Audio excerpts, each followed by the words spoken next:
and also in cargo is something that we cannot even imagine in its full effect as it comes up in coming years as India grows into a 5 trillion economy or even more.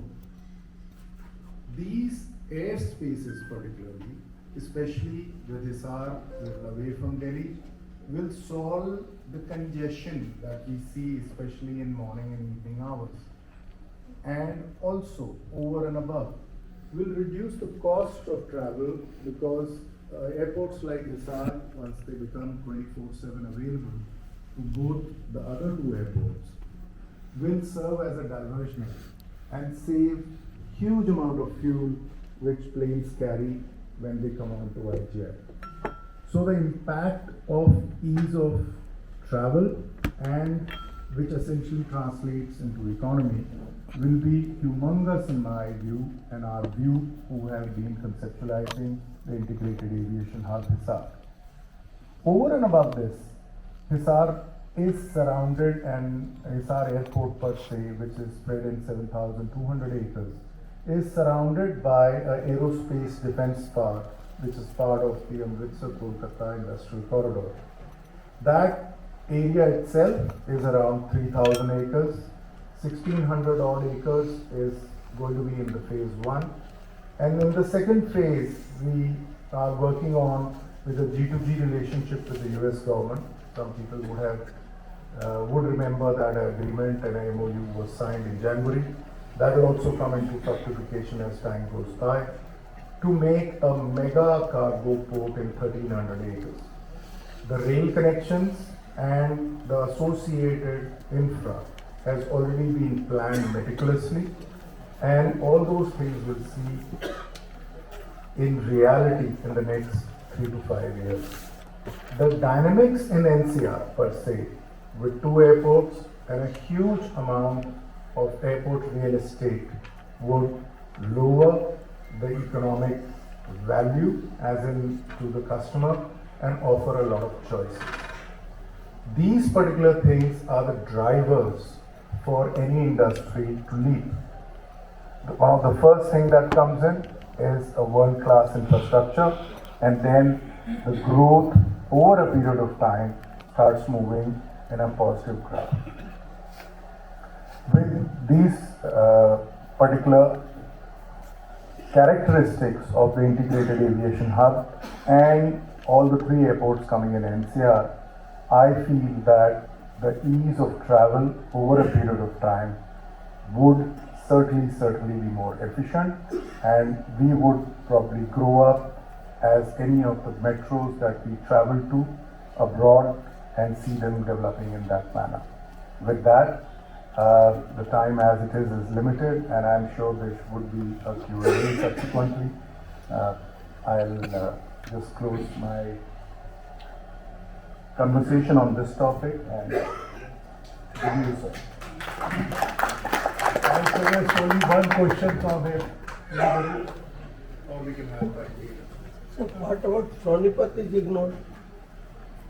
Can you say Sonipat is not considered in connectivity. Sonipat.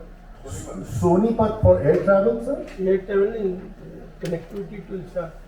Sonipat is being connected with the orbital train that you must have seen along the KMP. I wish more development. Sorry? I wish more development in Sonipat. Most certainly it will happen. Not there. Maruti has already come in there. I'll just value add and answer that question. There's an orbital rail if you have traveled on KMP recently, and if you look on the inner side, there is a railway line which is being linked up. That railway line subsequently will also connect Jeva.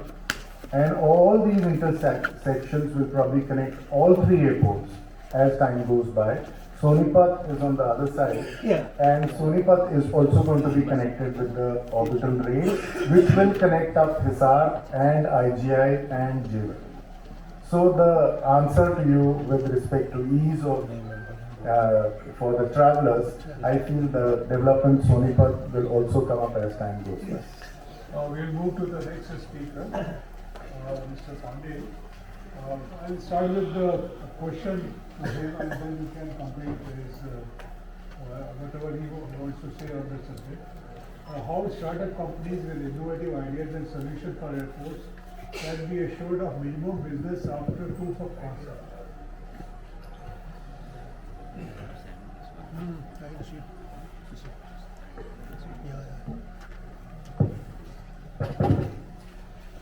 Thank you, and I once again thank the management of FAST for again inviting me.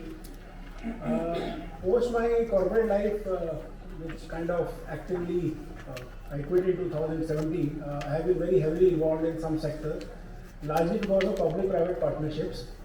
And the subject in the last few years, I'm kind of trying to champion is the social equity-based public-private partnership. And when you say this, this is a take forward on taking the infrastructure principles of large-scale nature when we talk of bigger airports into micro and medium sectors.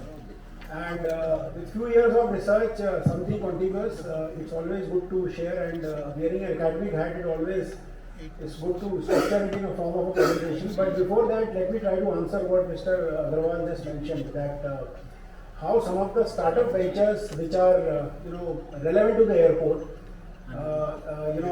can be assured of running businesses later on. So I think probably I run this presentation, a short presentation. I will be fast and not in the interest of time. And I think the last part of my presentation gives some reflection on what the question what he has asked in terms of the startup natures and all. So with your permission, I'll just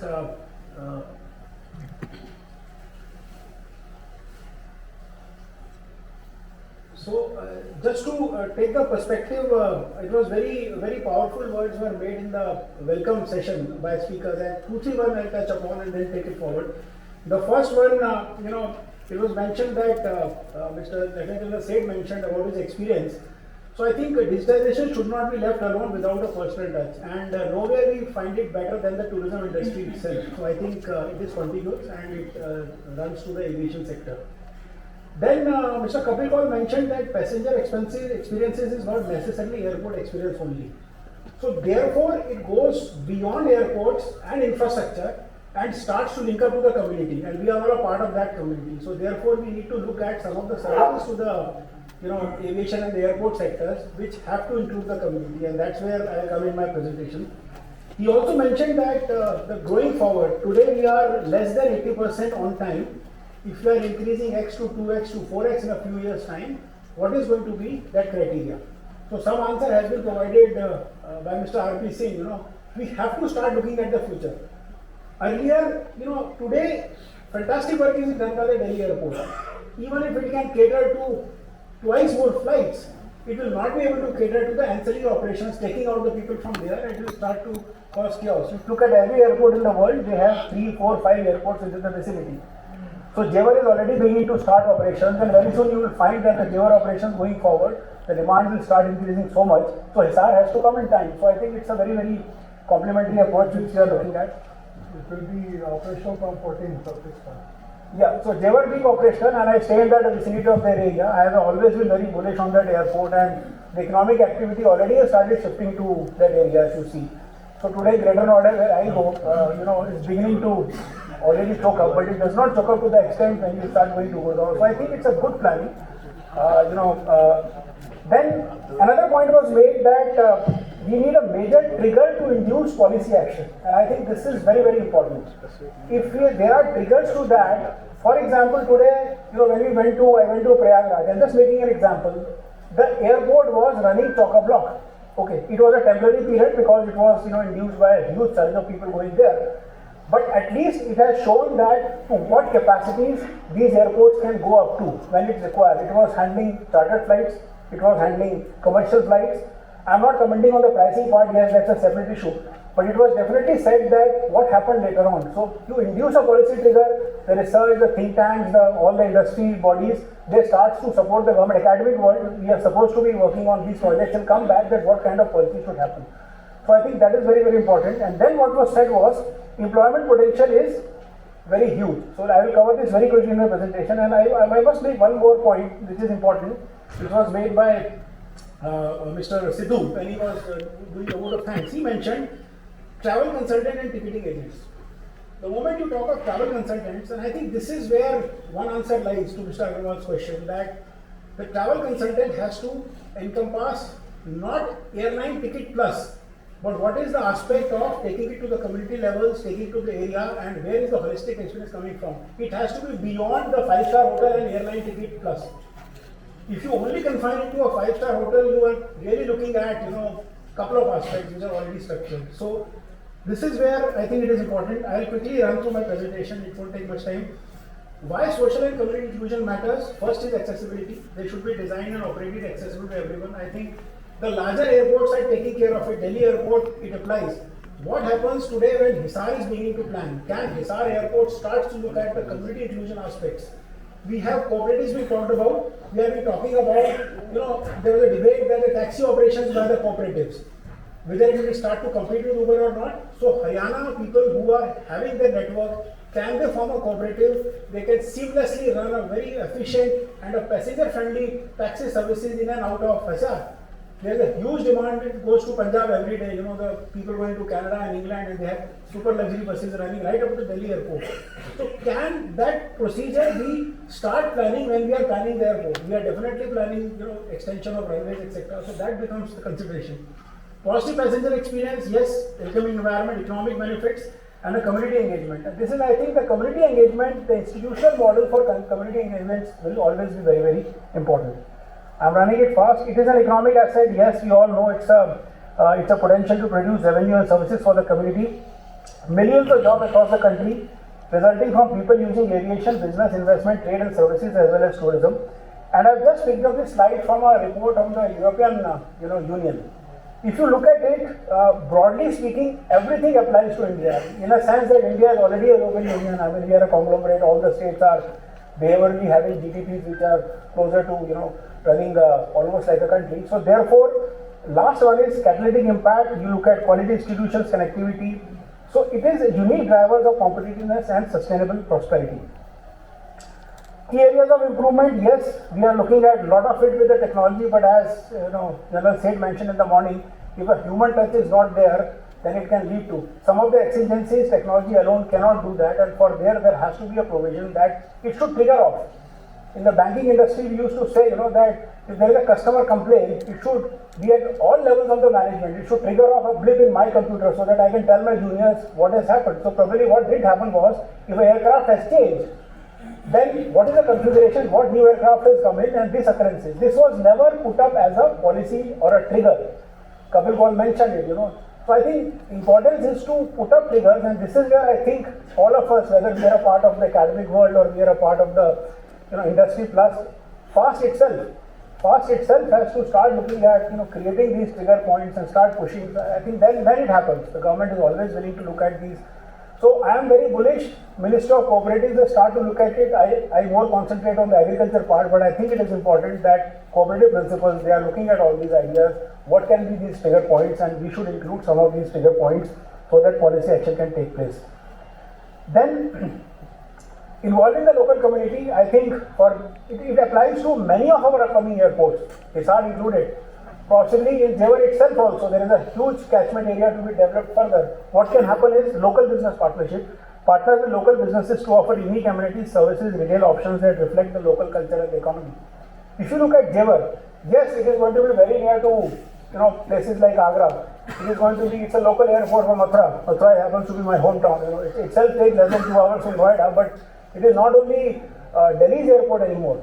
Aligarh, look at all these places. Each and every place has got a unique way of depicting a tourism, and that can be the continuous potential. It has been long said that why should we still going only to Agra, look at Taj Mahal and come back. You got to start looking at. So fortunately, things are beginning to happen. This is where the local community involvement is important. If you do not include, the sense of isolation makes that effort, and that leads to customers not getting a very easy experience. Airport आपने बना दिया, it is a fantastic facility, world class, with world class infrastructure. Moment you come out, how does a taxi person deal with you?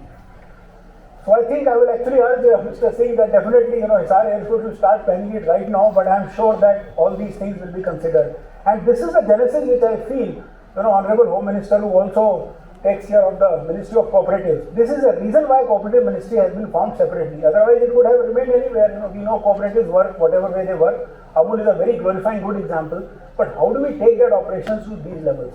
And I think this is where we as a FAST, as a forum and other bodies have to come up and push back the policy figures. So therefore, there is some static points like having community events and all that, but ultimately create that structure. So volunteer programs, cleanliness and comfort, wayfinding it, cleanliness and comfort in the catchment area. People can say that some tourism effort, the tour operator takes them to the first village en route and have them lunch over there. So this kind of tourism consultancy planning has to be the next stage. This is how they do in Europe. They take you outside, the tour operators will take you to a village.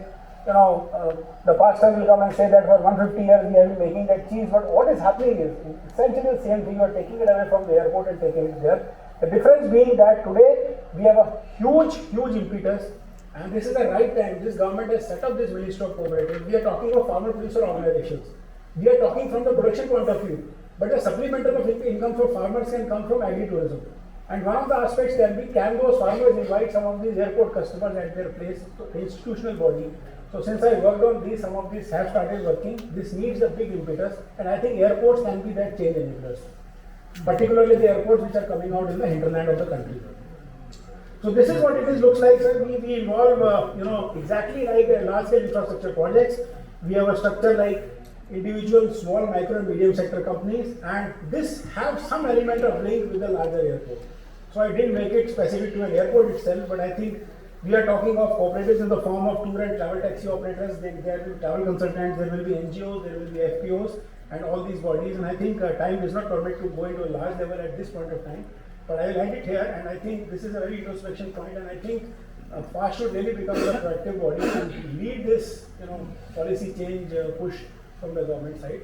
I'll always be there to help because this is close to my heart, and I work on this sector. Thank you very much.